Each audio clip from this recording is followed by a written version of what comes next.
Assalamualaikum warahmatullahi wabarakatuh. Sobat Narasi Muslim, hari ini kita akan membahas tentang surga. Surga adalah tempat yang Allah sediakan untuk hambanya yang selama di dunia bertakwa dan beriman kepadanya. Di dalamnya terdapat banyak kenikmatan yang tidak pernah Allah berikan sebelumnya di dunia. Hanya orang-orang yang Allah ridhoi yang menjadi penghuninya. Ada 4 golongan yang dirindukan oleh surga. Tapi sebelum kita membahasnya, jangan lupa like, subscribe, share, dan nyalakan lonceng notifikasinya. Golongan pertama yang dirindukan oleh surga adalah orang yang senantiasa membaca Al-Quran. Apa itu Al-Quran? Al-Quran adalah kalam Allah yang diturunkan melalui malaikat Jibril kepada Nabi Muhammad SAW secara bertahap ataupun berangsur-angsur, untuk dijadikan pedoman umat manusia dalam kehidupan di dunia dan di akhirat. Oleh karenanya, kita sebagai umat muslim dianjurkan untuk senantiasa membacanya. Bagi siapa saja yang membacanya, akan mendapatkan kebaikan dan pahala. Sebagaimana Rasulullah telah bersabda, siapa saja membaca satu huruf dari kitab Allah, yaitu Al-Quran, maka baginya satu kebaikan, dan satu kebaikan itu dibalas dengan 10 kali lipatnya. Hadis riwayat Imam Tirmidzi.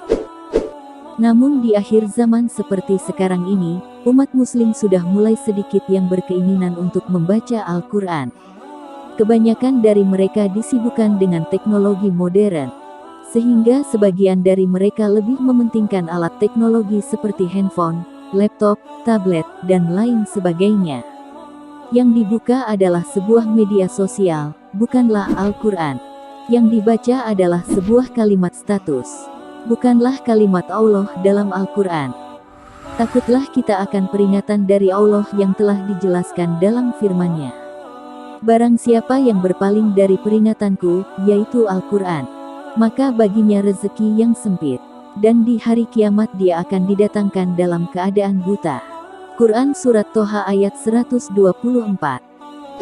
Oleh karenanya, kita sebagai umat muslim harus mau kembali membaca Al-Quran, agar kita kelak termasuk kepada golongan orang-orang yang dirindukan oleh surga.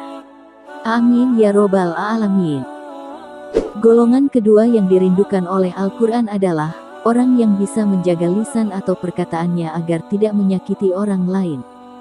Diriwayatkan dalam sebuah hadis, salah seorang sahabat bertanya kepada Rasulullah, "Wahai Rasulullah, ada seorang wanita yang hanya melaksanakan sholat wajib saja, dan hanya bersedekah dengan sepotong keju namun dia tidak pernah menyakiti tetangganya lewat perkataannya." Nabi Muhammad SAW lantas menjawab, "Dia termasuk penghuni surga." Hadis riwayat Imam Bukhari.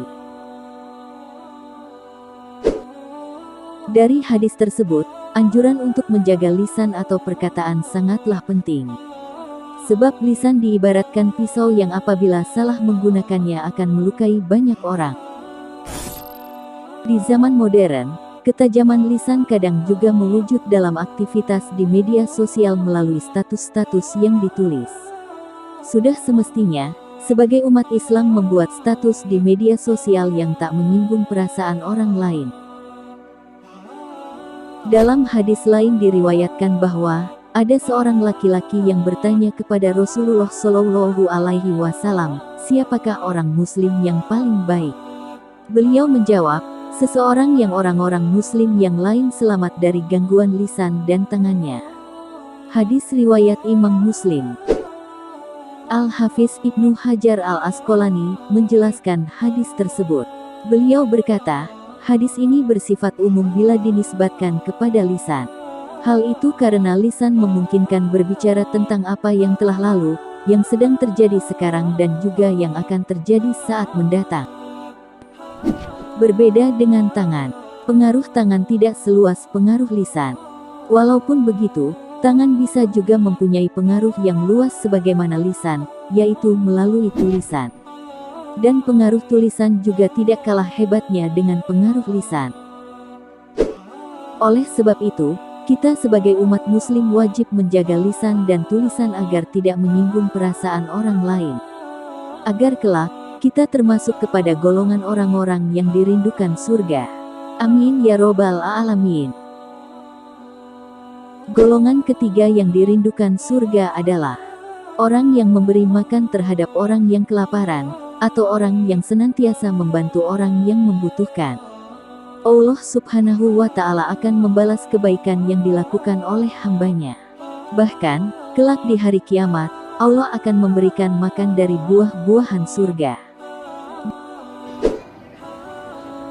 Dalam sebuah hadis yang diriwayatkan oleh Imam Tirmizi, Rasulullah Shallallahu Alaihi Wasallam bersabda, yang artinya, siapapun mukmin yang memberikan makan mukmin yang kelaparan, pada hari kiamat nanti, Allah akan memberinya makanan dari buah-buahan surga. Siapapun mukmin yang memberikan minum mukmin yang kehausan, pada hari kiamat nanti, Allah akan memberinya minum dari minuman surga. Dan siapapun mukmin yang memberikan pakaian mukmin lainnya supaya tidak telanjang, pada hari kiamat nanti, Allah akan memberinya pakaian dari perhiasan surga. Hadis riwayat Imam Tirmizi. Bagi orang yang senantiasa memberikan makan kepada fakir miskin, dan membantu sesama manusia, baginya pahala dan kebaikan yang Allah Subhanahu wa Ta'ala berikan. Memberi makan tidak harus menunggu menjadi kaya, dan berlebihan makanan. Sebab, memberi makan dalam keadaan sempit, pahalanya sangat besar di hadapan Allah Subhanahu wa Ta'ala. Bahkan dapat melindunginya dari siksa api neraka. Semoga kita senantiasa bisa saling membantu terhadap sesama, dan berbagi rezeki dengan orang-orang yang membutuhkan. Amin ya robbal alamin. Golongan keempat yang dirindukan surga adalah orang-orang yang senantiasa berpuasa di bulan Ramadan. Setiap muslim yang mukallaf diperintahkan Allah Subhanahu wa Ta'ala untuk melaksanakan ibadah puasa sebulan penuh pada bulan Ramadan. Ibadah puasa Ramadan yang dilaksanakan setahun sekali selama sebulan ini tentu berpengaruh terhadap sikap umat Islam.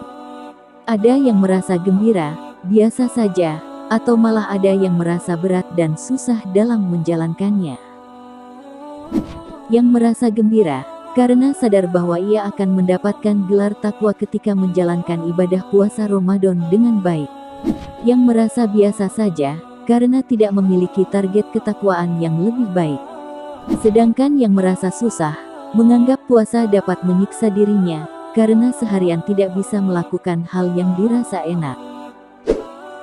Sebagai muslim yang baik, seharusnya sikap kita adalah yang pertama, yaitu merasa gembira dengan datangnya bulan Ramadan. Kewajiban menjalankan ibadah puasa ini, telah Allah jelaskan dalam Al-Quran, yang artinya, hai orang-orang yang beriman, diwajibkan atas kamu berpuasa sebagaimana diwajibkan atas orang-orang sebelum kamu agar kamu bertakwa. Quran Surat Al-Baqarah ayat 183. Satu pintu di surga yang dikhususkan bagi orang-orang yang berpuasa ialah Ar-Royan. Ditilik secara kebahasaan, Ar-Royan berarti puas atau segar. Menurut sebagian ulama, pintu mulia itu dinamakan demikian, sebab orang yang berpuasa kelak tak akan merasa haus lagi. Yakni tetap merasa segar begitu memasukinya. Dalam hadis riwayat Sahal bin Sa'ad disebutkan, Nabi Muhammad Shallallahu Alaihi Wasallam bersabda, surga memiliki 8 pintu. Di antara pintu-pintu tersebut ada yang dinamakan pintu Ar-Royan, yang hanya dimasuki oleh orang-orang yang berpuasa. Hadis riwayat Imam Bukhari. Keterangan dari Rasulullah itu menegaskan benarnya janji Allah Subhanahu wa Ta'ala.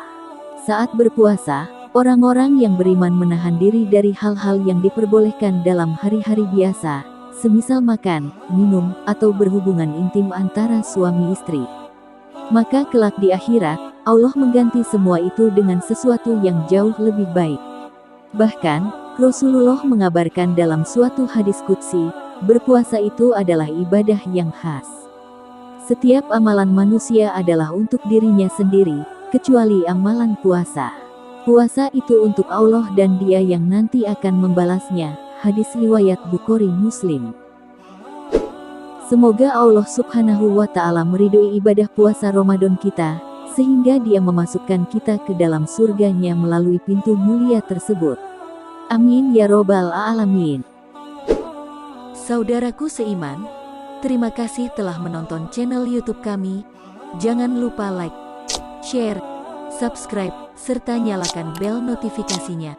Wassalamualaikum warahmatullahi wabarakatuh.